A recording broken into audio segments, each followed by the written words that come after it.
Alright everybody, we're here to do our review on the Born of the Gods White spoiler. Now, we're going to give you a 1 through 10 rating on every single card. We're going to tell you why we think that card is what it is. And then we're going to give you maybe even some tips or some ideas of what to do with this card and what to expect in the pre-release. Or if you're doing drafts. My name's Casey. And I'm Eric. And this is the Gathering Reviews. Alright, first card we got up here is Acolyte's Reward. Now this is a very interesting spell. It's one of our first devotions. It is 1 and a white for an instant. It reads, prevent the next X damage that would be dealt to target creature this turn. So it can't target you, but it can target your creatures, which is important. And where X is your devotion to white.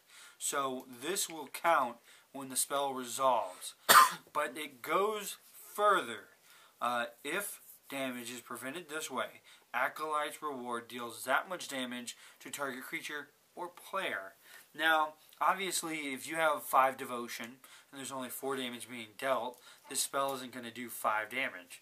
It can prevent up to 5 damage. And like you said, the devotion counts after the spell resolves. So if you lose, say, a permanent that is giving you devotion, exactly. If they bounce something, or if they burn it off or destroy it, this will. I like this card. I give it initially. I gave it a 7. I actually bumped it up a little bit more to an 8 because of the fact that if you have a static board state, this can really throw a wrench in your opponent's ideas. Yeah. Maybe kill off a creature that they've been using to tap and untap stuff, or even just Paintsy or something like that. Get it out of the way, get it out of there, or even kill off your opponent. Mm-hmm. Now it could be 1 damage, which isn't really exciting for 2 mana, or it could be 8 damage. Mm-hmm. We've seen in the past white has a very strong devotion. A lot of their cards being double white, and a lot of their cards being small, which means you can get a lot of them out there. Yeah, I gave it a 7. I like it just because I like it a lot. You're right. That's the reason I gave it a 7 is early game it's not so potent, but late game, it can be very devastating to your opponent's board, maybe even if they're life total. And my favorite thing about it is that it could turn the tides in a way that turning your opponent, what would be your opponent's fatal masterstroke, to their downfall. Exactly. Because I mean, just direct that damage. This can go anywhere from saving your creature to killing your opponent. Yeah. Now, the interesting thing is to remember that it isn't actually redirecting the damage. It prevents it, and then that much damage that it prevented is dealt to whatever source you choose. And you choose both targets when you cast a spell. So it does require 2 valid targets. Yeah. Obviously, if one target, for whatever reason, once the spell is resolved, or not resolved, but is on the stack, for whatever reason, one of those targets disappears, this could still technically go off. As long as the creature that the damage is being prevented to is there still. So, for instance, if I have a 2/2 and you have a 3/3, and I bounce 2 damage back at it, and then for whatever reason you return it to your hand, it still prevents the 2 damage. Obviously, it's kind of hard to figure it out if it's like maybe it's a spell or something, or if it's another source of damage. But anyway, that's how that would work. It'd still prevent the 2 or 3 damage, and then resolve as normal. Yeah. The only downside to this is really, in the end, the fact that it isn't redirection. So if you have death touch damage being dealt here, it's not going to carry that death touch over. If, let's say, for instance, Archetype of Finality is out, and your opponent's all creatures that have death touch, they go to attack, you block, you redirect some of the damage back at another creature, maybe it's not enough damage, maybe they buff it somehow, then the damage isn't death touch either, so it's not going to work. Yeah. And, let's move along. Yeah. So next we have here is a Crowan Phalanx. It is creature human soldier for 3 and a white. It is a 3/3, and it reads Vigilance. And for 2 and a red, creatures you control get 1/0 until end of turn. I like this card a lot. Yeah. I gave this card a 7 as well because it's such a solid mid-range, mid-game play. You know, it's a 3/3. It really does want you to splash red, which is a little bit of a downside, I know. If you weren't splashing red, this is already a 5. This is definitely a pick. But if you are splashing red, then yeah, this is definitely a 7. Because on turn 4, when it comes out, it can block. If you have anything to give it haste, it can attack and still block. And then on top of all of that, on turn 5, when you go to attack with it and all your other creatures, you can actually, if you didn't have a 5th turn drop, use his ability. And on turn 6, you can even get two activations of this off. Obviously, 2 red mana, but you know. Like I said, it does insist upon itself to be splashed in with red, which is, you know, what we're actually seeing with a lot of other cards. There was a black card, River Trawler, has a white in its activation, and then so it's also the grave, as I call it, the grave spider, the grave digger spider, the grave digger spider. Yeah. I think he's more of a gold digger, to be honest with you. We're seeing these cards that they're almost insisting on splashing of the colors. I actually like that a lot because it's giving more. To be honest with you, every one of these cards, as we've seen, is all a solid performer in their own right. They don't need to have that other color. They're giving you a bonus for doing it. I like it. It just gives the card more personality. So what do we got next here? This one is the Acrone Sky Guard. You can never pronounce that word. I'm never going to be able to pronounce that word properly. It's a 1/1 white for creature human soldier. It's a 1/1. So already 2 mana for a 1/1 I'm not super excited about. Yeah, but hang on, let's get into this. It's flying. Oh, Alright, so 1/1 for 2 with flying. I'm sure, why not? So we're talking evasion. Okay, so it's got some evasion. It's going to be able to attack every turn. It's got heroic. Whenever you cast a spell that targets a Crow and Skyguard, put a 1/1 counter on it. Now here's the important thing to remember, is white has always had a really good heroic layout, both with the spells that target, the bestow creatures, the enchantments. All of them are really well geared up to take advantage and really do something with heroic. Obviously white being the largest color with the heroics, it needs it. But here's the cool thing, in a limited set, this card is already set up to go and take advantage of the field. It has evasion. You can throw a few bestow cards on this thing and, you know, just go to town on somebody.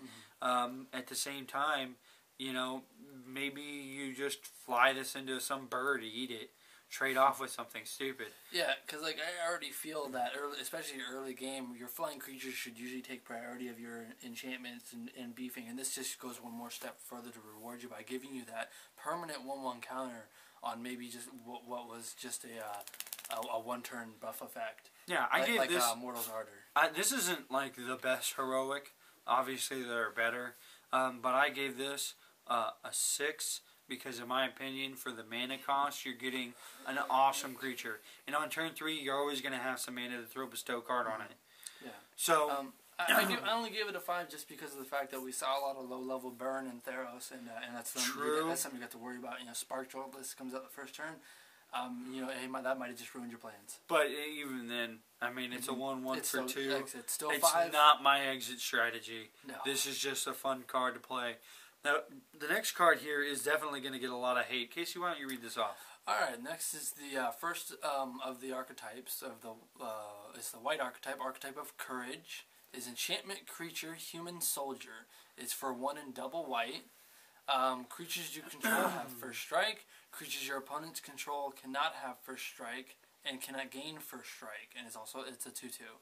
Sorry about that. So yeah, this is actually really interesting. This is one of the card cycles you're going to see. Archetypes are in every color.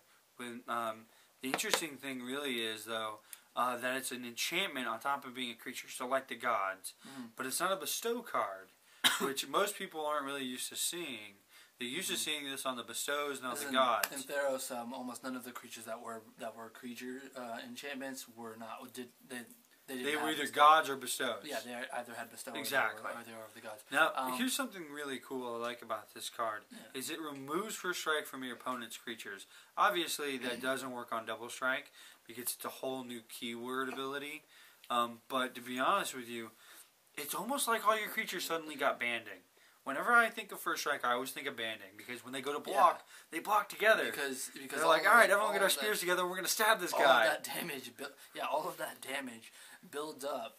All before your opponent's creature gets to even do any damage to yours. So yeah, in a way, it is a lot like banding. The thing I don't like about this one though, is it is the smallest power and toughness of the archetypes. True, but it is also tied for the least cost. And for that reason, it actually only got a 6 for me. I gave it a 5 because the double white cost makes it unsplashable. All the cards have a double color cost, but all of them are also, with the exception of obviously the red one, the one that's tied for, they all are kind of splashable. You can all kind of mix them in with the other one, but black and white with this one, you're not getting this guy out third turn unless you're white splashing black. If you're black splashing white, this is not happening third turn. Maybe fifth turn. But even then, you're not excited about it. Unless you're really getting that white, unless you're making that white land happen for you, man. Yeah, unless you get really lucky. Now this guy, I'm so lucky to be getting this card. I have a personal love affair with this card. Now, this card is Brimaz, King of Oreskos. Now, I always call him King of Oreos because when I first saw his name, I'm like, King of Oreos? Well, wait a minute, what is going on here? He eats the Oreos. Yeah, because, oh man, he eats Oreos all day long. Just looking at his face, he's tearing up. He doesn't have any Oreos. That's what we got. So this guy is a 1 double white for a legendary creature cat soldier with 3/4. So already, I'm in. Yeah, 3/4 for double white 1. He already got Vigilance. More toughness than Give me on. Yeah, more toughness than his mana cost. So, and now we get to his really cool abilities. Whenever Brimaz, King of Oreskos, attacks, put a 1/1 white creature token with Vigilance onto the battlefield, attacking. Now, if you notice, it doesn't say tapped. So, the Vigilance means it's really already taking effect. You're going to have this guy to block next turn. The best thing is if your opponent, for whatever reason, has a Planeswalker, and you have Brimaz attacking the Planeswalker, or attacking the player, you can have the token attack the other one. Yeah, you can assign them separately? Exactly, because it doesn't say it comes into play attacking the same target. It's attacking. Now, his blocking But you got to pick the target. But the blocking one, here's the interesting part. Whenever Brimaz, this is a funny thing, they don't continue to carry his other name on there. Yeah, this one just says whenever Brimaz. The second line of text, it's like the guy typing this up. You know what? Forget that. Forget it. I'm done. So when Brimaz blocks a creature, put a 1/1 white cat soldier creature token on with Vigilance onto the battlefield, blocking that creature. So you really can't do much about that. Now your opponent gets to decide who gets damage, who gets assigned what damage. You know, the blocking orders and stuff like that. Because of the fact that they're the one who's a priority, more or less. So I mean, that's kind of downside. Because okay, if you're gonna block a 4/4 with this guy, he's dead. You're gonna lose Brimaz. Brimaz is dead. I mean, they're not gonna kill the. But you shouldn't be doing that anyway. If you play Brimaz, you're gonna want to use him to eat up something that he could easily take it on by himself. And if they take the token, they take the token, so what? Maybe if you have the archetype of Courage out, then you can take on a 4/4, because now you got the token blocking with you. I feel he's a good way to pump chump blockers on the cheap. Yeah, exactly. And here's the other thing. The token comes on the battlefield, and you have plenty of time to react to it. So you can pump him, you can pump the token, you can sacrifice the token to something. There's lots of things you can do here. In my opinion, if you get this card out, this is easily a 10. He's a bomb. He ends game states. He clears out any kind of stalemate that's going on in the battlefield, because he can attack, he can block, he can pump tokens, he's big, he's good, he's well-rounded, he's well-costed. I mean, there's just nothing this guy really can't do. Yeah, I gave him an 8, only because like we said about the archetypes, you really can't splash him too well because of the double white. So he's heavy on that, and then the blocking creature has to block the creature he's blocking. True. Now there's a lot of ways to work around that. Obviously, block favorably. If you can't pump him, if nothing else, like he does pump tokens when he attacks, use the tokens. Yeah.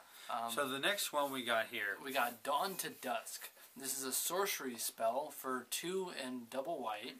Choose one or both. Return target enchantment card from your graveyard to your hand, and or destroy target enchantment.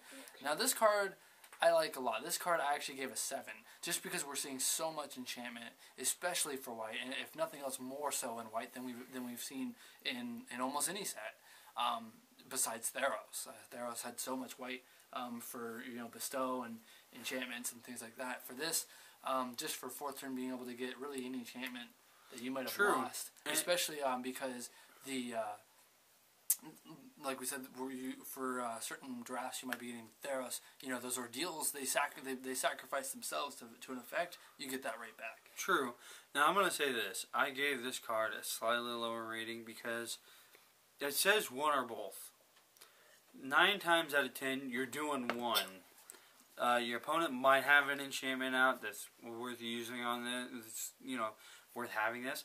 I'm not really excited about this in a limited perspective because A, it's an uncommon, so you're not going to get many of them.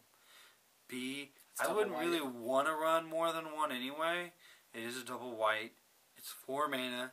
It's not instant speed removal, which means you can't get rid of enchantment creatures that are attacking. And the big thing is, it's 4 mana, yeah. 4 mana to destroy an enchantment or return an enchantment, that's a lot of mana.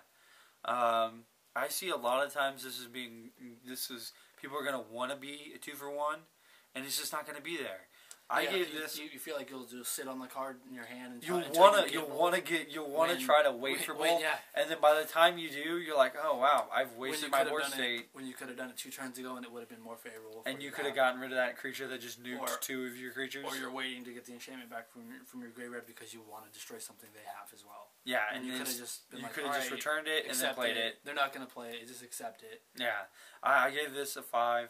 Yeah, just simply because of the fact that this looks like a really good card in theory, but in reality, when you play it in limited, it's just not going to be there.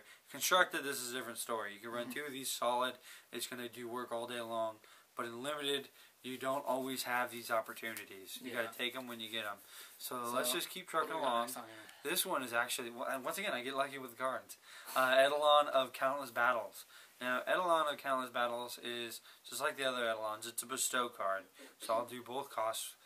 Its casting cost is 1 and 2 white. Its bestow cost is 2 and 2 white. That's really low. It's an enchantment creature spirit. Remember, when you cast it for the bestow cost, you won't count the creature spirit thing. It'll just say enchantment or enchantment creature aura, enchant creature aura. Anyway. It reads, Eidolon of Countless Battles and creature enchanted creature get 1/1 for each creature you control, and 1/1 for each aura you control.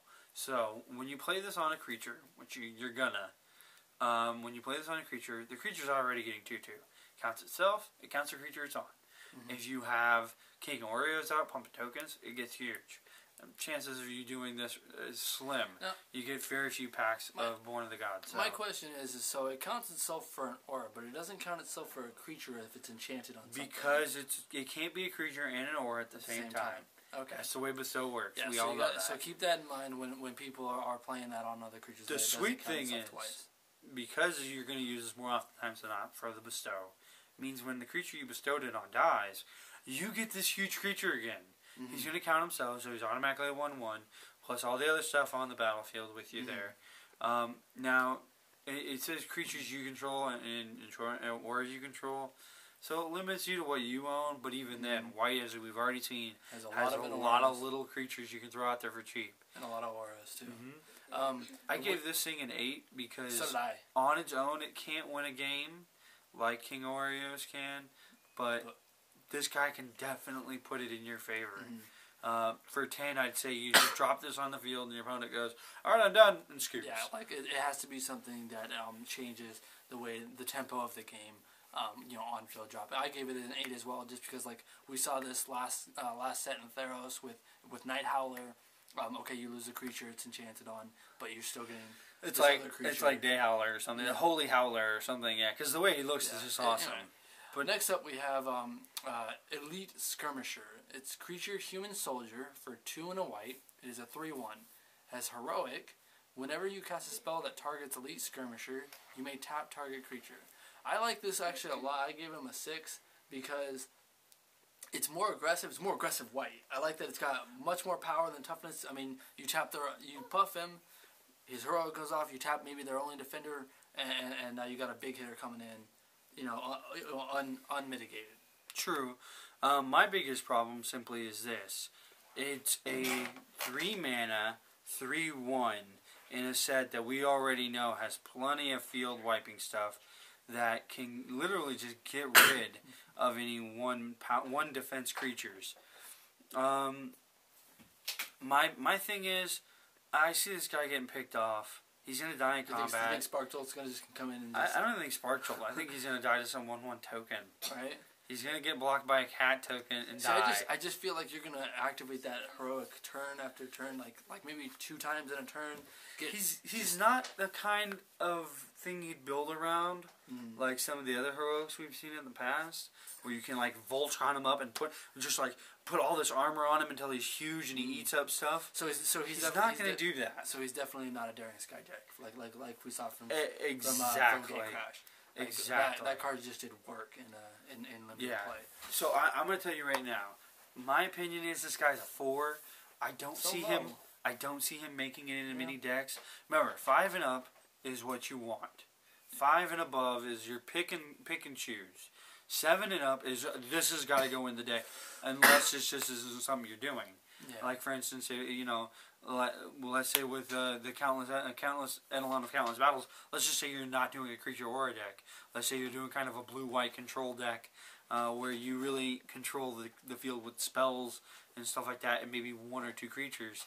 That obviously is going to help you, but this is a 4. He's just not going to fit into most decks. You're going to be happy with maybe 1, and occasionally you'll use him to tap stuff. But otherwise, it's not even. It doesn't even say tap them until next turn or until the end of next turn or something like that. Let's just keep moving on. The next card we got going on here is Afaria's Radiance. Now this is an enchantment aura, standard aura, not a bestow. It's 1 white, maybe. Enchanted creature. Enchanted creature has 1 and 1 white, tap, you gain 3 life. Someone give me a lighter, I want to burn this. I hate this card. You're not that hype about it, I know. Cause, it's gonna do nothing. It's 3 mana to get it started. 3 mana to get it started, and it doesn't even do anything to the battlefield. Now here's the interesting thing. When you look at any of the other really good enchantments, the first thing you see them doing is giving your creature power or toughness. This is going to trigger your heroics. Or drawing you cards. This is going to give you a heroic proc, and you could probably use it on your inspired and stuff like that, but I'd rather go and do something else. This is going to give you a heroic proc, but then but the heroic procs are there for you to do things when you proc the heroic. What are you going to do? Attack or something like proc that. the heroic and then tap the creature? It just isn't going to do any good. I can see this on a decent inspired card. Maybe there are so many better things to do. We have the Leonin coming up later. That's the gain 2 life when you untap it. So many better things to do with your time. The thing I only gave this a 3 because I don't like enchantments that don't really do anything when they hit the field, and then you have to pay into it every single time you want to use it. And it's not something that affects the field. Like if it said prevent the next 3 damage dealt to target creature or player. Even then, I could kind of see this as like, okay, I can block, and I can pay 2 and tap him and prevent some damage, and maybe save my creature and get some inspired stuff going on. Yes, but this isn't going to do that. I give it a 1. It's garbage. It's just like, let's just go ahead and move on to the next one. Next one we got here is, I'm hoping pronouncing this right, it's Excoriate. Yeah, you got Sorcery for 3 and a white. Exile target tapped creature. I actually only gave this really a 5 because of the sorcery speed.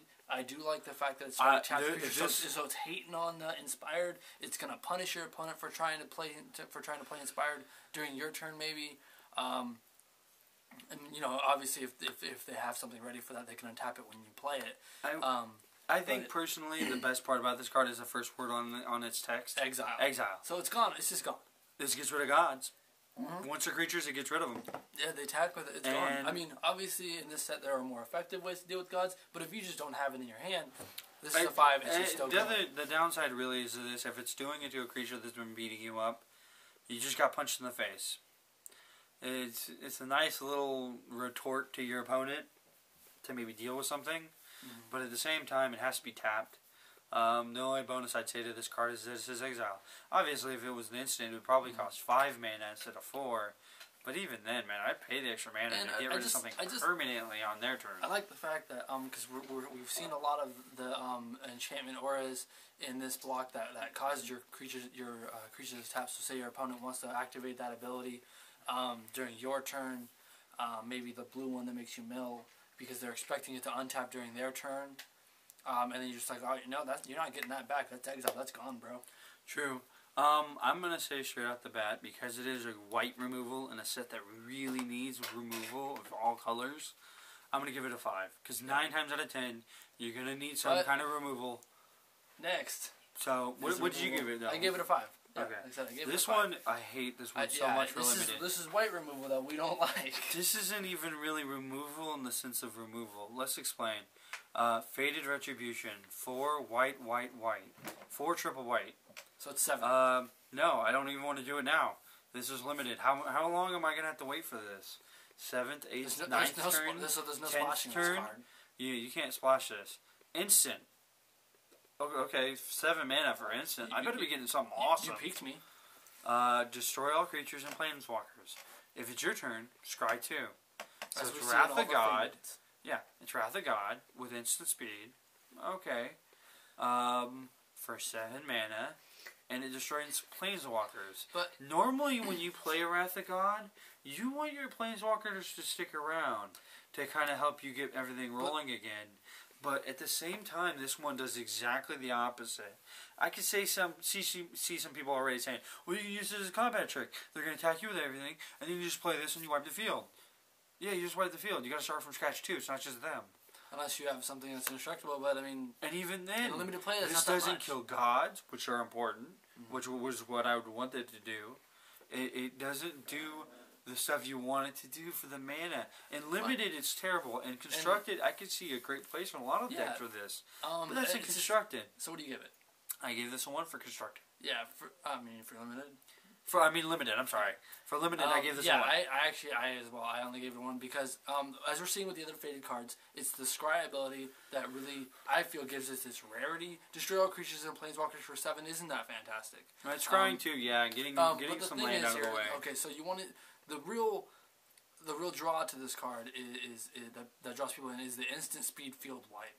But with the faded cards, they want to reward you for playing it on your turn. But I would rather just play a sorcery speed field wipe for half the mana cost. Yeah. For quite literally. And they have some. They have some in so this set. So it's a 1. I don't even want to look at this card anymore. Let's move on. Next, we have awesome a really awesome card. Ghostblade Play all day long. Creature Enchantment Spirit. It's for 2 and a white. It's a 1/1 with double strike. The bestow cost is 5 and a white. Sorry. It's okay. Enchanted creature gets 1/1 and double strike. Yeah. Now I like this a lot. Because again, we're seeing a lot of the we're seeing a lot of the bestows, and especially for white. And this is definitely just one of the better ones. Even though I know people are going to be thinking, oh, but this is 6 for only giving 1/1, but it gives it double strike. Yeah, and you know what? A lot of people think, well, why not knock it down and make it so it doesn't give the 1/1, it just gives it double strike? Here's the thing: when you put this on a creature, you're not just giving it 1/1 and double strike. You're giving it, technically it's getting 2/1 and because of the double strike. Here's the big thing. You throw this on your Skyguard, even if your Skyguard hasn't gotten anything, it's now a 3/3 with double strike. It's getting 6 every turn. Now, and that might sound a little late game, but who knows, if you've been waiting to bestow this on the right creature, and the right creature hasn't showed up, and you draw your Skyguard late game, you're tossing it out for 2. True, and another sweet thing is this thing curves perfectly well with Skyguard or any of the other white cards. It's a perfect turn 3 play. I'd love to play this on turn 3. And at the same time, it's a perfect turn 6 play. I'd love to put this on a creature and make them the ultimate. I mean, obviously there are better double strikers that we've seen in previous sets. I mean, Fencing Ace was a 1/1 with double strike for one less. True, but this gives you that option. The enchantments in that set weren't as good as they are in this set, with the bestow costs being so mitigatable. Obviously, that isn't as easy in that set as it is in this set. This has the ability to do something really amazing. You can play this on turn 3 and start building it up, or you can play it on turn 6 and on something with heroic and just go crazy with it. I love it. I gave it a 7. I did. Actually, wow, I was a 6 before. I thought it, but then I looked at some of the other cards and I had to bump it up to a 7 just because. Yeah, because this is going to be one of those cards that's going to make it worth and like playing. Eric mentioned earlier, if you're playing it's white on white, you know, maybe a mirror match, your opponent throws out his archetype, you still get that double strike. Yeah, this doesn't go away. They still get the deal the damage. It can deal with all other creatures just as easily. Now, this next card here is another big favorite of mine because it gives tempo hit in a lot of ways. So this is Glimpse of the Sun God, X and a white. Alright, X and a white, I haven't seen that in forever. Instant, oh, even better. Tap X creatures. Now, hang on, let me sprinkle a little bit of salt on that for you. Okay. This is Scry 1. So you get to tap the creatures and then scry. So you get to tap the creatures and then plan for the future.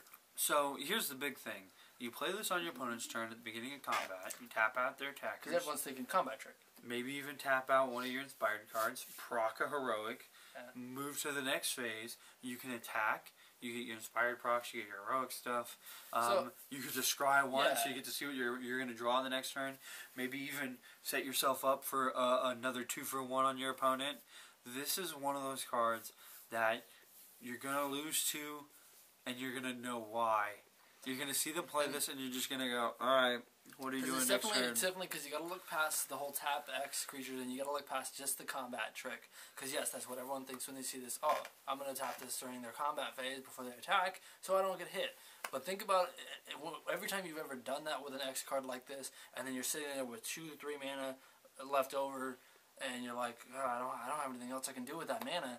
Well, use that to tap a couple of your creatures. They're tapped out. They're not attacking you. They're no threat for the rest of the turn. Yeah, you can like Eric said, proc an inspired, and you can scry, and then plan for the future. And then maybe you're even running like the Sphinx's Disciple, and then you're going to draw one in taps. I think this is a great card for the super aggressive white decks we're already seeing. Yeah. And this is definitely a 6. This is going to be a solid pick every time. Yeah, I gave it a 5. Why don't you read the next one? So next we have one we actually I actually messed up the name of this earlier. It's God Favored General. Yeah. Creature, human soldier for 1 and a white. It's a 1/1. It has the ability Inspired. Whenever God Favored General becomes untapped, you may pay 2 and a white. If you do, put 2 1/1 white enchantment soldier enchantment creature tokens onto the battlefield. Now we're seeing this is a theme with all the colors. They all have one of these gimmicks in one form or another. This one, I'm not so hype about. You know because what? You're getting 2 1/1s for 3 mana. I can see so many people thinking, well, okay, this is Faria's Radiance. Throw it on him. That's 2 3 mana, and then you do this. Yeah, but you just spent 5 mana. And now mana. it's 5 mana. You gain 3 life and gain 2 tokens, and he's not doing anything. No, true. You know what you could do though is you could play on any number of auras onto him and make him a worthwhile card to attack with. And then get some tokens out of him. Pay off later in the game with the tokens. I see his token ability being something for late game. Maybe pulling up some chump blockers or even a small army, depending on which way you're playing. I'm thinking people are going to use this. I'm thinking people are like you said with the late game. I did give this card a 5, so it is a solid card. I think people are going to use this a lot with the Acrone Phalanx because the Acrone Phalanx is a common. True. And so I think although it doesn't assist to splash red, but it could be a good thing getting a bunch of 1/1s that you turn into 2, maybe even 3 1-hitters. And this can also late game, like I said, this could break up maybe a stalemate going on between your opponent by giving you some blockers, maybe even some more attacker, but definitely better board state. I gave it a 5. I gave it a 5 as well. This isn't going to be something I'm going to be enjoying playing with, but I definitely feel like later on in the game, you may even look to him. He could definitely win a game for you if you work him the right way. Oh God, I hate this card. Great Heart. It's a creature elk for 3 and a white, 2/4. 1. Let's move on. What do you think? Yeah, I know. It's a 2/4 for 4. It's one of the cards you just play on 4th turn and you're just like, well, my turn's over. Yeah, 1. Never pick this. I only gave it a 2 because you can use enough of these after your draft to stabilize your table. Yeah, well, you just stick, or just use them for practice. Next up, we have a card that I like just as little. Yeah, just as little. Thank you. Is Griffin Dreamfinder. It's a creature Griffin. No, who didn't see that coming? For 3 and double white. It's a 1/4 with flying. I don't want to attack with a 1/4.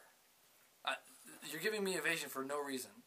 Yeah. Griffin Dreamfinder can block some enters the flying battlefield. tokens, I guess, Sweet. and not kill them. Sweet, yeah, it can block my 2/2 birds and not kill it.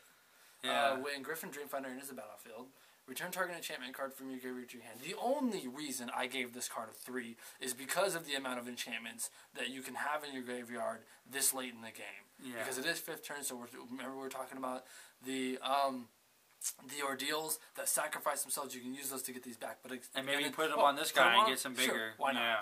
But still, on his own, like I said, you're giving me no evasion.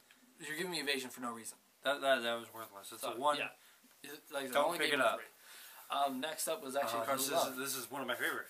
Hero of Iros. Iros. You know what? I'm gonna get so many hate letters from this. You can't enunciate. You don't know. I'm sorry. You don't know Greek mythology. You don't know your words. Creature, human soldier, 1 and 1 white. You know your stuff. It's a 2/2. It's a bear. So far, it's a bear. Learn your knowledge. I like bears. Bears are good. Aura spells you cast are 1 less. So that means my bestows. All your bestows. Ka-ching. So that means you're throwing on countless Eidolon and countless battles on the turn on maybe him the turn after he comes into play. Hang on. He gets better. Oh, yeah. Oh, wait. He's heroic. Because, he's cool like that. Whenever you cast a spell that targets I'm just going to say hero, put a 1/1 counter on him. Okay, so not only is he making it easier to put bestows and stuff on him and make him huge, but he's rewarding you for doing that. So he's just getting ready. Could you just give me more money? He just wants to fist you. You know what? I think he just wants to punch you in the face as hard as he possibly. He wants to fist you so hard. He's got these big old brass knuckles on him. He's just gonna punch you in the face with them. I love this card so much just because of the aura spells. Because it's offsetting all of what we're seeing is maybe some higher, more expensive of the bestows and making them just a little bit more affordable, a little more economical. But then it goes even further to reward you for putting them on him. I gave him a 9. He doesn't destroy the board when he hits the field, but it's just the fact that you get things that are cheaper than your opponents and it builds on your field. I gave this a 9. This is a solid card. He's going to win a lot of games for you. He is a rare, so you're not going to be guaranteed to get one. But I guarantee you, when you get one, when you open that pack and you see him, you're going to be like, all right, nice. Well, I know what I'm playing second turn. I know what I'm playing second turn. The next card we got coming up here. We got another prevention spell from white. Hold at bay. Instant spell for 1 and a white. Prevent the next 7 damage that would be dealt to target creature or player this turn. So unlike the Acolyte's Reward, it can affect a player. I like this for a couple of reasons. So do I.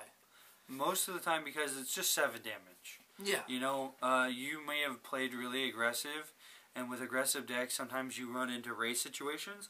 And while this isn't going to gain you life, this does one step better, and it gives you 7 damage prevention.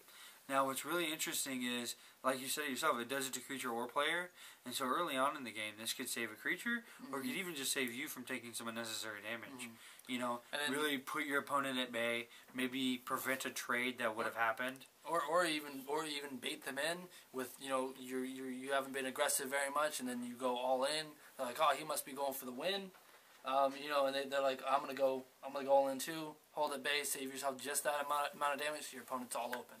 Yeah, and then maybe play Glimpse of the Sun God and tap out whatever was left over for blocking. And one of some hidden technology there is also you can use it to turn unfavorable blocks into favorable blocks, and also proc heroics. Yeah, it is going to proc your heroics. It's not as good as some of the other combat tricks, but you're gonna be very thankful for it. When it works. This next card here is actually pretty interesting. It's Loyal Pegasus, creature Pegasus, obviously. It's creature Giant Crow. No. Horse with wings. Yeah. 1 white, 2/1, flying. Duh. Loyal Pegasus can't attack or block alone. Yeah, he needs somebody to ride him. I don't like that because it's a Savannah lion that you can't really do anything by itself. Like it's a Savannah lion that ate a bird and grew some wings. So so you're not gonna be blocking anything. What you he went all Icarus. He went all Icarus style on us, but he needs someone to throw him. Yeah.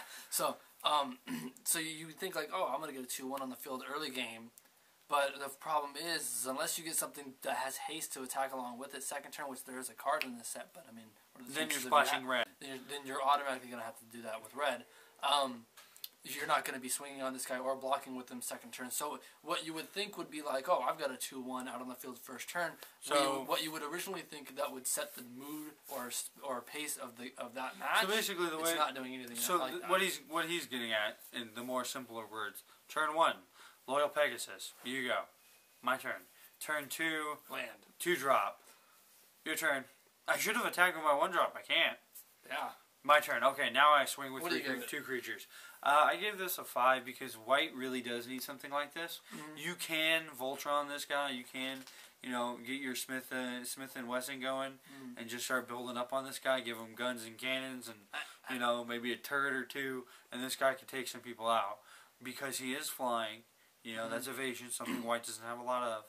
And then on top of that, it is cheap. It gets out there quick. I give him a 5 because honestly, first turn I would rather just play Nyxborn Shieldmate. Yeah, I understand. But at the same time, Nyxborn isn't flying. No. Okay, so the next card. But he doesn't need someone to throw him. Yeah. Next we have Mortal's Ardor. I hope I pronounced that right. It's an instant spell for 1 white. Target creature gets 1/1, +1/+1, and gains lifelink until end of turn. I like this a lot because you can use it to activate, your heroics, while also, giving yourself some life swing. So if you're attacking your opponent and he gets through, like we were talking about, once again, this works well with races. Mm-hmm. When you're racing your opponent, you do need some gain life. So obviously there's going to be So obviously there's some situations where you're going to need to gain some life. But at the same time, I would much rather have seen it get first strike. Yeah. Or even something really simple. Like, I mean, Well, we saw a spell like that with aerial maneuvers in a previous set where it gave 1/0 in first strike. Well, this is not giving you the first strike, but it's giving you the 1 defense. But it needs to because it doesn't have the first strike anymore. So I gave it a 6. I gave it a 5, and I'm really, really down on that as it is because I don't really like this card. But you know what? We'll see what happens. This is a limited environment. You don't really know what's going to happen until you play the cards.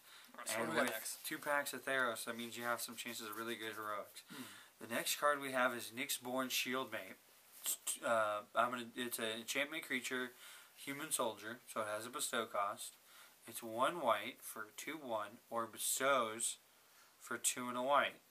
Its enchanted creature gets... Actually, 1/2. I'm sorry. 1/2. I'm really sorry about that. It's a 1/2 for 1 white, bestow 2 and a white, and enchanted creature gets 1/2. You know what? I really like this because the bestow cost is so low. And this is something you could round off your Pegasus with, make it a 3/3 on turn 3. Or you could, because this guy, dropping him out on something that doesn't have evasion is going to help you. You can also put this on your Skyguard, and that's a 3/4 now. You can put this on your hero Virus. And now he's a 3/4. And for less too as well. You want to do it for 2. And you'd even have some mana left over to play your Pegasus or something. Or anything else for that matter. Yeah, or even your buff, your Mortal's Ardor. Yeah, I honestly like it because this is actually so far one of the lowest mana costing bestows that we've seen. Before when Theros came out, Night Howler claimed lowest mana costing for that. And even then that was a double mana cost. Yeah, and then we saw Eidolon, but like I said, again, even there it's double mana cost. Here we're seeing just the 1 white and then 2 colors, so it's so far the lowest mana costing. I gave him a 6. I like him. I only gave him a 5 because, I mean... Well, he's going to trigger your heroics, and he's going to give your inspired card something to defend himself with. It's still something that you want, that you see it and you're like, oh, this is a solid first turn play, even if you're not going to use it for its bestow. Maybe we can play him on this. Maybe we can play him on this next creature. And the next creature here is Oresco Sun Guide. It is a creature cat monk for 1 and a white. And it's a 2/2, inspired. Whenever Oresco's Sun Guide... Yeah, it's a bear. So it's already a bear. And then we get the inspired. When it becomes untapped, you gain 2 life. Obviously, you're thinking as far as Radiance, obviously, because for 2 white, I'll tap him, gain 3, and then untap him later and get another 2. So altogether, it's 5 life. But it's a 2-card combo. It's a 2-card combo. It's costing you 2 mana every turn. You have to dedicate the mana to it. Let's look beyond that. Okay, let's just take away the inspired. It's a bear. It's 2/2 for 2. Would you play it? I'd play it. There you go. The everything else on there is gravy. Everything else on there is just icing on the cake. You know, or you put a little sprinkle of salt on your chicken if you want. This is gonna be one of those cards where you're gonna go, I need a 2-drop. All right, there we go. And then turn 3, you can drop your shield mate on him, and now you have a 3/4. And now you got Oreos. That's something you can really attack with. Now you got Oreos, and then you're getting the 2 life. Exactly. So, I like him. I think he's a 5. Yes. You're not going to be excited to play him, but you are definitely going to like him. But it's not going to be a card that's just going to sit in your hand. This next card, you're going to be very excited to play because it's always going to make you happy. You're gonna throw doves into the sky. And now this is Ornitharch. Spike Lee movie. Exactly. Not the budget, obviously, but you know what I mean. So this is Ornitharch. A really great creature, Archon. Already awesome. I love Archons. 3 double white. See enough Archons. Yeah, I know. 3 and double white. 3/3. Already, I would pay 5 mana for a 3/3 flying in white. I would. Yeah. Maybe not double white, but 5 mana is still 5 mana. Anyway, Tribute 2. Our first tribute card for white. White didn't get too many tribute cards. Yeah. I think red got the most. But anyway, so Tribute 2. So remember what we talked about in the other video. If you haven't seen it, go check out our video. We covered Tribute and Inspired very heavily, both their triggers and their tie-ins to the rules. So Tribute 2, when Ornitharch enters the battlefield, if Tribute wasn't paid, put 2 1/1 white bird creature tokens with flying onto the battlefield. Remember, they're birds, so they can fly. So either way, you're getting a 5/5. They're not bricks with wings painted on. So either way, you're getting 5 power. Now, here's the thing I always talk about with Tribute. If they give you the 5/5, they're probably going to kill it. If they give you the Tribute, it's dead next turn. So do something with it now.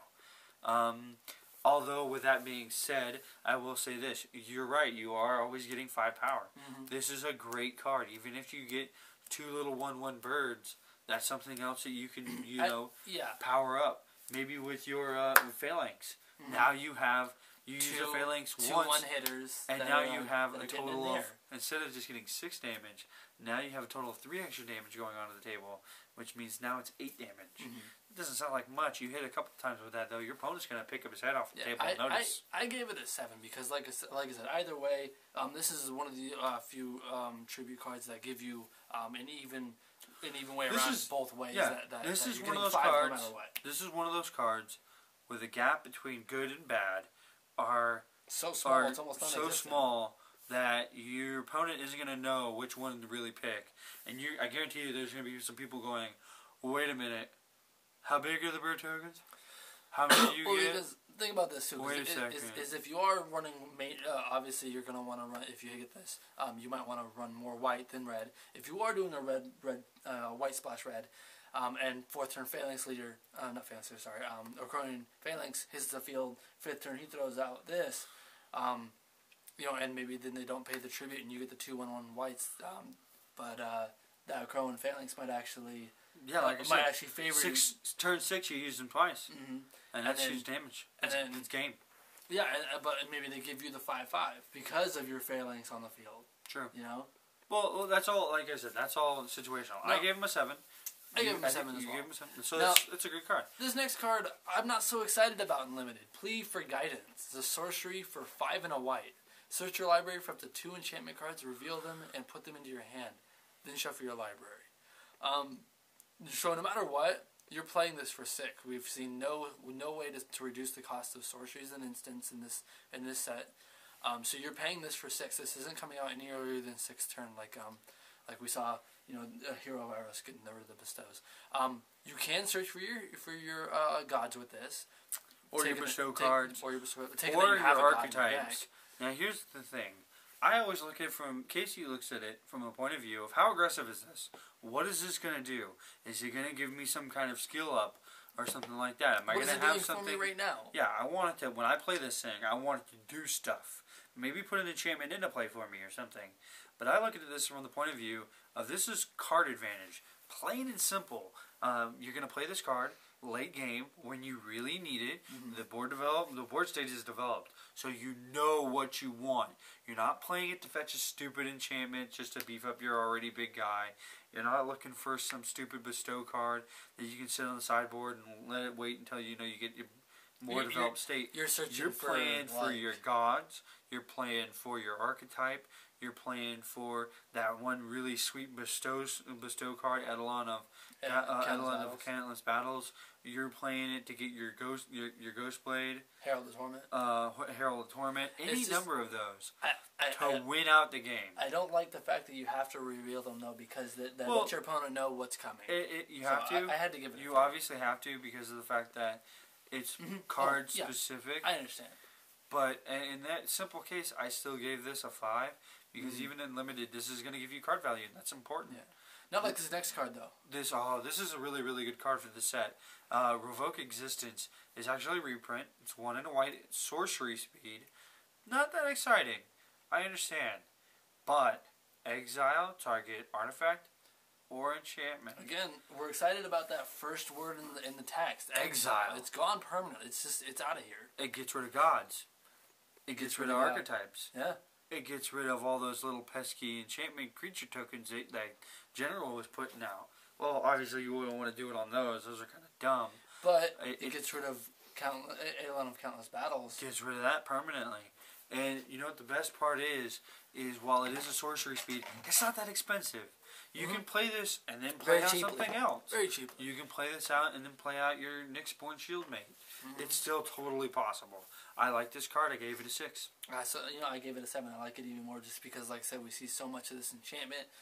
It gets rid of, it's an answer for gods. Your opponent may be thinking he's got you backed up in a corner because he pulled out Mojas. You take 2 damage for a turn, exile on the next turn. You never have to worry about him again. Now this next card here, this is actually a really sweet card. This is Silent Sentinel. This is the Destiny's Pack promo for white. It's Creature Archon. Again, see that awesome. I love the creature type. And he looks his art. Yeah, his art let's just say one thing about this guy. We finally found out what happened to Savannah Lion eating that bird.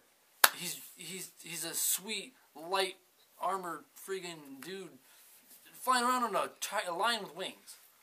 Anyway.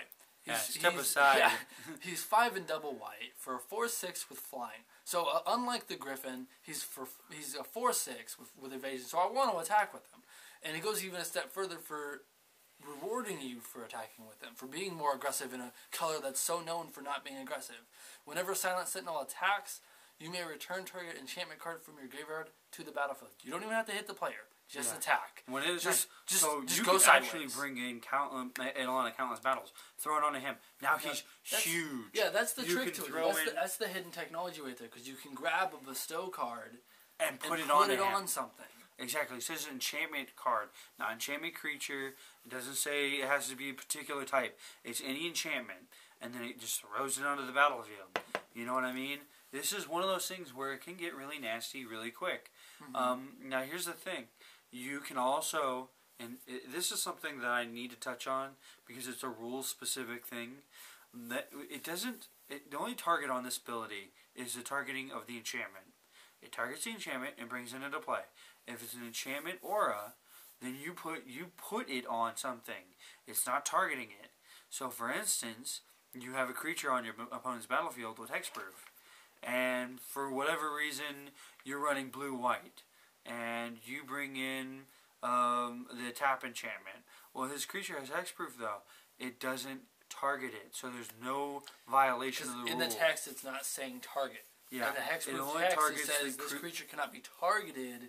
Yeah, because all you're doing is bringing the enchantment in, and then you choose a creature to put it on. It runs off the same mechanics as like clone. Clone does not anywhere in it say target. It just says choose. I gave this card 8. I really like this promo. And you're going to get it. If you pick white, you're guaranteed because of the cost, and because it's limited. I had to give it a 7. It is a 4/6. I would have much more appreciated a 5/6, but because we're talking about also constructed, we gotta watch out for blue and white or green and white. So 4/6, I'll take that. It is your promo, so you're gonna get it no matter what. It's a solid 7 for me. I think it's solid. Yeah. This next card here is actually really interesting. I don't really like it for limited, but for constructed, this is definitely a solid pick. This is Spirit of the Labyrinth. 1 and a white. Enchantment creature spirit. Remember, you can pick this up with your Archon, although you can also revoke existence set. Each player can't draw more than 1 card each turn. I don't like it in limited, man. Like I said, I'll start it off. This isn't your limited pick, but this is something you'd want to sideboard in against somebody you know who's playing divination, or you know who has some access to draw. Someone who's abusing the Oracle's Sphinx's Oracle Insight with Sphinx's disciple. You know? Yeah, exactly. You know, so you're like, oh well, she's on the field. You know, you don't get to draw all these cards, or maybe you sideboard it in to counter someone who actually drops a Farah. You know, like, okay, you're not going to draw that extra turn on your turn, on that extra card on your turn. Exactly. Now, in my opinion, I agree with him. For 2 mana, a 3/1 is pretty sweet, but there are better things I'd like to do with that slot. Maybe play out a Skyguard or something that I can beef up. 3 damage, 3 attack is pretty sweet, and I can see throwing a shield mate on her to make her a 4/3, which would be really nice on turn 3. But even then, it's kind of worrisome to put all that power into something that can hurt you too. And to put all that power into something that you're really only using for its static ability. Yeah. You're not going to use this card. I'm going to say she's a 5. So aggressive. Because 9 times out of 10, you're going to use her to clean up your curve. And that's all it's going to do. And keep the hands even and more balanced. So the next card I like a lot, actually. I think it's more of a constructed card, but Sunbond. Enchantment Aura for 3 and a white. Enchanted creature has whenever you gain life, put that many 1/1 counters on this creature. Now, obviously, like you said, this is more of a constructed card. Let's just say this: in limited, this does nothing. It doesn't do anything when it hits the field. It could be 1 and a white, and I still would hate it. This for me is a 1. It's an enchantment that's not going to do anything. You're going to maybe get a trigger off your heroic, but other than that, you're not going to be excited to see it. The only card that we've seen so far, there's only 2 cards so far that we've actually reviewed that go with this really well on their own, is going to be the Sun Guide and Afara's Radiance. Other than that, you're not really gaining anything off this. I don't think I've seen very much gain life in any of the cards that we've seen. Let's go ahead and get our last card in here. This is actually another really sweet cat. Vanguard of Brimaz. Now, obviously, we're talking about Brimaz here, so he's bringing the kitty cats. He's a cat soldier, 2 white, solid 2 white, 2/2. 2 white for a 2/2. I'm already in. With vigilance. It's got vigilance. You sold me at 2/2. What are you doing? This is the car dealership guy who just keeps on throwing in extra stuff. Okay, AC. More airbags. Serious radio package. More heroic. I'm just like, I was sold when you said car. And now we got heroic. All right, heroic. Whenever you cast a spell that targets Vanguard of Brimaz, put a 1/1 cat soldier creature token with vigilance onto the battlefield. I've seen a lot of vigilance in the late. This Brimaz guy just likes to hang around and shoot the breeze with everybody. He just likes to bring his posse. Yeah. He's bringing his posse. And although the double white might put you off, because, it's harder to splash double white. This is going to help out your Acolyte's reward. Yeah, it's really going to be good early game. It's going to set you up for the King of Warriors. It's going to set you up for your Archetype of Courage. This is going to be one of those cards for white that you're going to play it, and initially you're going to go, well, this is nice. And then once you've got this cat army clawing at this guy's face in front of you, you're going to be like, well, this was a really good selection. This, I say, is a 7. Yeah, I gave it a 6. Just because obviously the ideal situation with this is to play him and then turn after that drop Brimaz, which he gave it a 10 earlier. It's an absolute bomb. And this is going to really help him out. This is going to give him more caps. Although Brimaz is pumping your 1/1s for free every turn. Well, this guy can do it for free too. And then he's doing it, and this creature is also doing it every time you target it with something. You throw this guy out. You throw Shield Mate. Now you get him. He's now 3/4. He's Bremos, and then you get a cat token. And then the turn after that, you play. You play the Mortal's Adore. Mortal's Ardor. Now he's a 4/5 with lifelink. And you get another 1/1. Every turn you just keep doing something with him. You can tap him with even if he's after. I just like the fact that with a lot of the heroic cards, it's true that when you do the heroic, you want to do something that turn with it because it's usually either giving it a 1/1 counter. But this is the best part. His is so static. It almost feels like. It's just like you hit him, and then there's like a spark, and then there's this cat token, and you're like, "All right, sweet deal." So you can attack with him, and yeah, he has vigilance, so he's there to block anyway. But you can attack with him and feel comfortable that you have the 1/1 to sit on, Well, and so that settles it for white. We check out our other reviews. We did a full review of every single color, including the abilities, in case you are curious, especially if you're curious about the rules and some of the stuff that you can do with the 2 new abilities. Check us out. We're at The Gathering of Views.